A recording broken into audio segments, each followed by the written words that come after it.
예, 안녕하십니까. 복골놈입니다. 여지없이 개백수의 삶을 살고 있습니다, 여러분. 제가 또 말씀드리고 싶은 게 또 있어서 또 가져왔어요. 오늘 주제는 이제 주겔럼들의 이제 꿈과 희망, 어떤 주겔의 성역, 베트남에 대한 이야기입니다. 여러분, 베트남에 대해서도 긍정적으로 평가하시는 분들 많아요. 저도 뭐 긍정적으로 평가합니다. 저도 여행 한 두세 번 다녀왔는데 좋았어요. 근데 뭐 이제 베트남도 초혼 연령 및 고령화가 빠르게 진행되고 있습니다. 기사를 볼게요. 이제 주겔럼들의 눈물을 미안하지만 이제 닦아드리지 못할 것 같습니다. 더 나오게 할 것 같아요. 기사 읽어드리겠습니다. 베트남의 초혼 연령이 갈수록 늦춰지면서 인구 고령화가 가속화될 것이라는 우려가 나오고 있다. 통계국이 지난달 발표한 2021년, 2024년 주민등록 및 호적 통계에 대한 첫 번째 보고서에 따르면 베트남은 남성과 여성 모두 결혼 시기가 늦어지고 있으며 초혼 연령은 그동안 지난 2021년부터 2023년까지 평균 1.1년 상승한 것으로 확인됐다. 어떻게 1.1세가 바로 그 보고서는 유엔 인구기금과 공중보건조직의 지원과 전국 전자시민등록 데이터베이스를 기반으로 작성됐다. 정확하겠죠. 왜냐면 또 아무래도 공산당 애들이니까 뭐 다 할 거 아니에요. 정확하겠죠. 오히려 더 정확할 수도 있습니다. 그러니까 지난해 베트남인의 초혼 연령은 여성이 평균 27세. 우와. 예, 남성은 29.8세 보다 결혼을 일찍 하는 경향이 나타났다. 뭐 놀라운 일이 아닙니다. 그리고 부부는 남성의 연상인 경우가 72%. 저는 이게 더 놀라워요. 오히려. 그럼 30%는 연하라는 거 아니야? 연령 차이는 1에서 4년으로 43%로 가장 많았다. 아내가 연상인 경우는 16%에 불과했다. 그럼 남의 동갑이구나. 앞서 통계국은 지난해 7월 호치민시의 초혼 연령이 평균 30.4세. 와, 호치민이 서울이죠? 수도인 거죠? 베트남의 수도, 하노이구나. 그렇구나. 경제 수도라고 합니다. 경제 수도의 초혼 연령이 30.4세라고요. 전국에서 가장 결혼이 늦다는 내용의 보고서를 내놓은 바 있다.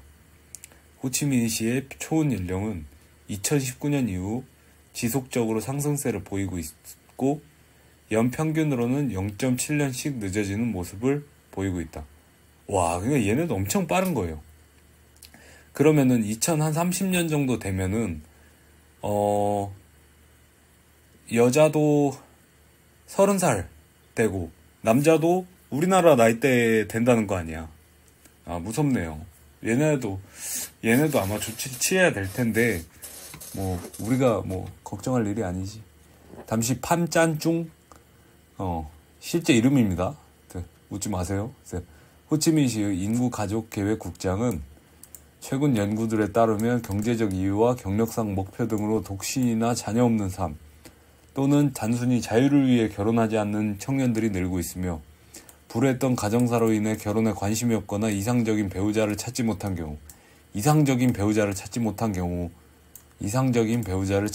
경우도 상당한 것으로 보인다라고 설명한 바 있다. 뭐 한 이 정도 읽읍시다. 네. 베트남은 유교적 가치관이 강한 국가로 늦어지는 결혼은 저출산이라는 결과로 이어지고 있다. 현재 베트남의 출산 여성 평균 연령은 28에서 29세이며 가임기 여성이 낳을 것으로 기대되는 평균 출생아 수를 나타낸 합계 출산율은 지난 수년간 1.86명으로 대체 출산율을 크게 밑들고 있다. 뭐 이 정도로 봅시다. 기사는. 뭐 굳이 뭐 봐야 뭐 다 똑같은 소리입니다. 근데 그래도 되게 높네요. 그러니까 나이대가 되게 의외로 되게 나이가 많아서 결혼을 하네. 생각보다 유교권 문화의 여성 사회 진출이 더해지니까 오히려 나라가 이제 더 망해버리는 느낌이 강하네요. 출산율 쪽에서. 이게 남존여비 하는 거에 질려버려서 아예 막 나가버리는 건가? 여자가 아니라 모르겠습니다. 근데 뭐, 이게 우리가 0.6대에서 1.8 걱정하는 게 이게 맞아? 근데 그래도 이제 이번 영상의 주제는 뭘 하려고 하냐면, 그래도 한국이 더 나을 것이다. 예. 그러니까 베트남이 한국을 넘어서지도 모른다, 뭐 이렇게 얘기를 하신 분들이 있어요. 뭐 주겔에서도. 예, 근데 아예 오해하지 마십시오. 그냥 막 미친 소리 하고, 그냥 뭐 국뽕이야? 막 이게 아닙니다. 그러니까. 예. 출산율이 막 3배 차이 나는데, 너 국뽕이야? 너 한국이 더 너 조선계야? 막 이렇게 말씀하시는 분들이 있는데, 그게 아니라, 그러니까 그렇게 말씀하신 분들도 말도 일리가 있는데, 말을 끝까지 들으세요. 그러니까. 제가 말하는 건 이제 한 5, 10년 동안은 한국의 어떤 그 동력이 그러니까 건재할 거라는 거예요. 그 이상도 어느 정도 가능하고.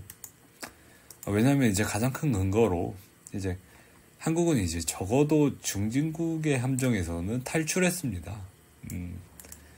그리고 워낙에 이제 영포티 인구도 많고 그 후발주자인 이제 90년대 00년생도 00년생은 모르겠다. 그 90년생 인구도 8090도 그렇게 많이 적지는 않아요.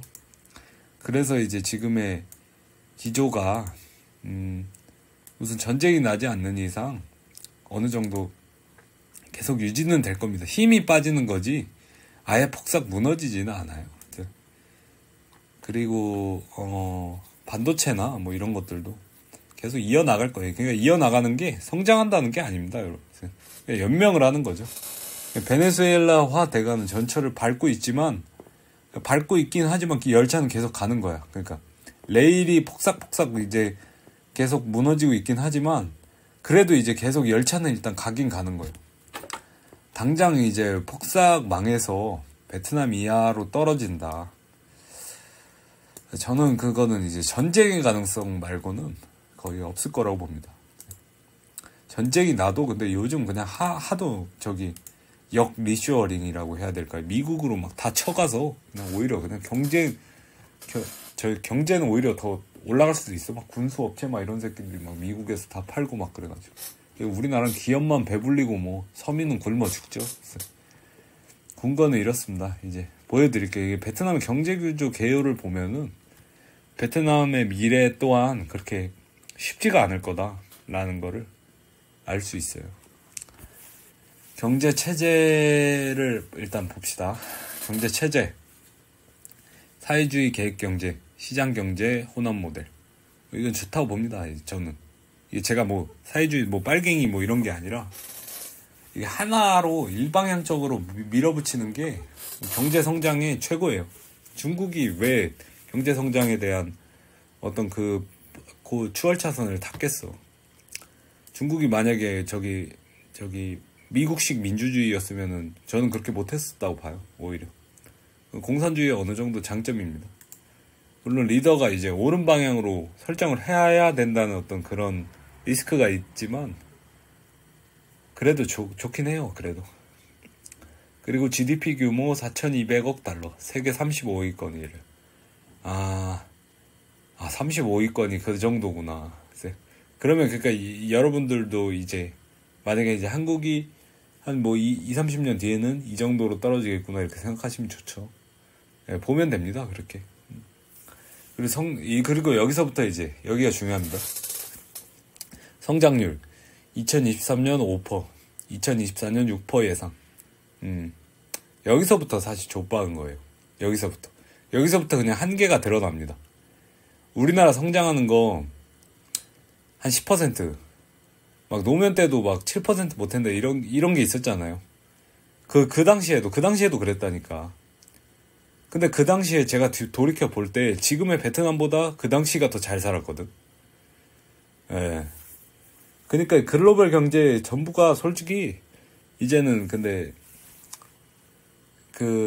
그때만큼의 고도 성장을 중진국들이 성장하는 것을 선진국들이 이제 그냥 놔두질 않습니다. 위에서 사다리를 걷어차요. 예. 그래서 한국은 이제 그 면에 있어서 운이 진짜 존나게 좋아서 막차를 탔었던 거. 진짜 운이 좋았죠. 진짜로. 운이 좋았죠. 운이 좋아서 여기까지 왔어요. 진짜로. 1인당 GDP 볼게요. 4,400달러. 여기서부터 이미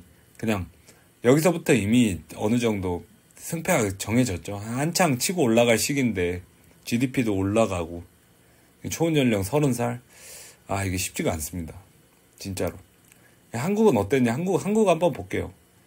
한국도 1988년 정도에 4,700불을 넘었습니다. 1인당 GDP가. 지금의 베트남을 추월을 한 거죠. 아무래도.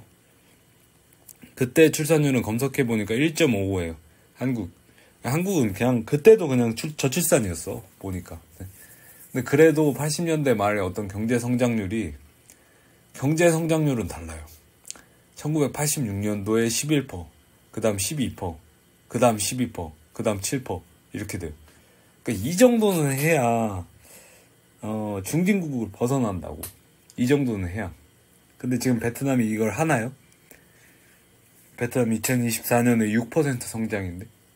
그리고 이거를 할 수 있을까요? 과연? 이거를 할 수 있을까요? 못합니다. 저는 불가능하다고 봅니다. 오해하지 마십시오. 저도 베트남 좋아해요. 베트남 여도 저 좋아합니다. 여자는 뭐 솔직히 좋지. 잘 모르긴 해도 좋아해요. 옛날에 제가 이제 그 딸배 존나게 뛸 때, 이 베트남 아가씨가 이제 제가 배달 기다리고 있는데 분식집이었어요.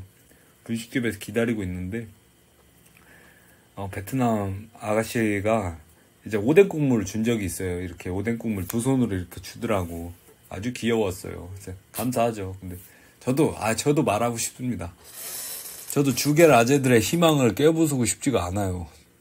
나도 저기야. 그냥 나도 한국 별로 안 좋아하는데도 그럴 수가 없어요. 그냥 솔직하게 얘기를 해야지. 지표 자체가 베트남에게 유리하다고 말하고 싶어도 그럴래야 그럴 수가 없다. 뭐 현실이다. 주요 무역 파트너 미국, 중국, 한국, 일본. 무역 의존도 수출입 합계가 GDP의 200%를 넘는 초고 무역 의존 국가. 와. 그러니까 세계 경제에 영향을 많이 받는다는 거죠. 뭐 한국스러운 거죠, 어느 정도. 그래도 이거는 그 공산당 차원에서 어느 정도 개선을 할 거라고 봅니다, 저는. 내수 진작을 시키든지 하면 또 부동산도 엄청 오르겠네, 생각해보니까. 얘네도 진짜 나락가겠네. 1억 정도면 근데 내수 돌릴만 하죠. 1억 맞나? 베트남이. 1억 좀 넘네요. 그럼 돌릴만 하지. 근데 아마 정부가 최대한으로 성장시켜보고 안 되면 이제 내수 쪽으로 쓸 텐데 언제가 될지 모르죠. 저는 예상보다 빠를 거라고 봅니다. 그리고 산업별 비중을 보시겠습니다. 제조업 34%. 좋죠. 좋은데 뭐 여기에 뭐 4차 산업이라든가 아니면 진짜 막 뭐 전지라든가 아니면 뭐 그런 그러니까 돈 될 만한 기술은 없죠. 그러니까 만들긴 하는데 자기 기술이 아닌 거야. 그냥 하청이지. 세계 하청업체인 거죠. 세계 공장이 중국에서 동남아로 넘어갈 것이다 막 하면서 동남아 뽕 빠시는 분들 계시던데 저는 잘 모르겠습니다. 저는 그거에 대해서 좀 비관적이에요. 왜냐면 그 의견에 대해서는 왜 비관적이냐면 일단 너무 덥습니다. 정말로. 너무 더우면 기기의 온도도 높아질 것 같고 그리고 고온다습한 기후에서 어찌됐건 이제 노동자들을 돌려야 되는데 그 효율이 제대로 안 나올 거란 얘기죠. 생각이죠. 그리고 빠른 발전이 이루어지고 있잖아요. 노동 자동화 막 뭐 이런 거 하고 있다 하는데 그러면은 중국이 AI의 어떤 경쟁을 계속하는 중국이 과연 동남아에게 노동의 패권을 넘겨주면서 그걸 포기할까? 저는 안 하지 않을까 싶어요. 네. 그리고 가장 큰 문제가 이게 베트남뿐만의 문제가 아니라고 생각하는 게 뭐냐면 이 서비스업의 비중이 너무 높습니다. 근데 이거 한국도 근데 사실 장난 아니게 높긴 한데 한국도 씨발 58%야. 진짜 그냥 그저 그냥 개 족병신. 다른 나라는 뭐 더 높다고 봐야 되겠죠. 왜냐면 뭐 제조업은 뭐 말레이시아, 뭐 태국, 인도네시아 뭐 제외하고 뭐 얼마나 높겠습니까? 동남아 다른 국가들이. 동남아 다른 국가들은 다 서비스업 아니면 농업인 거죠. 얘네도 사실 비참한 거예요. 근데 예. 서비스업과 농업이 11%로 과반수예요. 건설 인프라 7%, 광업 7%. 일단 그렇다고 합시다. 구조 자체가 조금 발전을 하기에는 좀 무리가 있다. 그리고 이 시기가 운이 너무 없었다. 그냥 그러니까 이 베트남이 왜 못한 게 아니에요. 너 재능 있어. 베트남이 못한 게 아니고 그냥 한국이 운이 너무 좋았다. 인프라 없고 뭐 기술력이 없습니다. 부정부패가 심하고 양극화, 도시농촌 간에 벌써 심하게 벌어지고 있습니다. 여성의 사회 진출이 저출산을 초래하고 있다. 중진국의 함정으로 가는 어떤 전형적인 절차를 밟고 있다. 여성의 진출이 심화되면서 이제 저출산 고령화도 심화되고, 이제 여성들은 또 배움을 하고 대학 진학률이 높아지니까 또 애를 안 낳기 시작하고, 뭐 그렇게 되면 또 이제 베트남의 이제 형님이신 이제 중국 따거를 이제 따라가는 거. 파멸적인 출산율을 따라가는 것은 뭐 기정사실이다. 그래서 베트남의 미래가 그다지 밝지는 않다. 베트남도 뭐 한국보다야 밝겠지만 그다지 밝지는 않다. 주갤럼들 정신 차려라. 이상입니다. 족배기 치십시오. 감사합니다.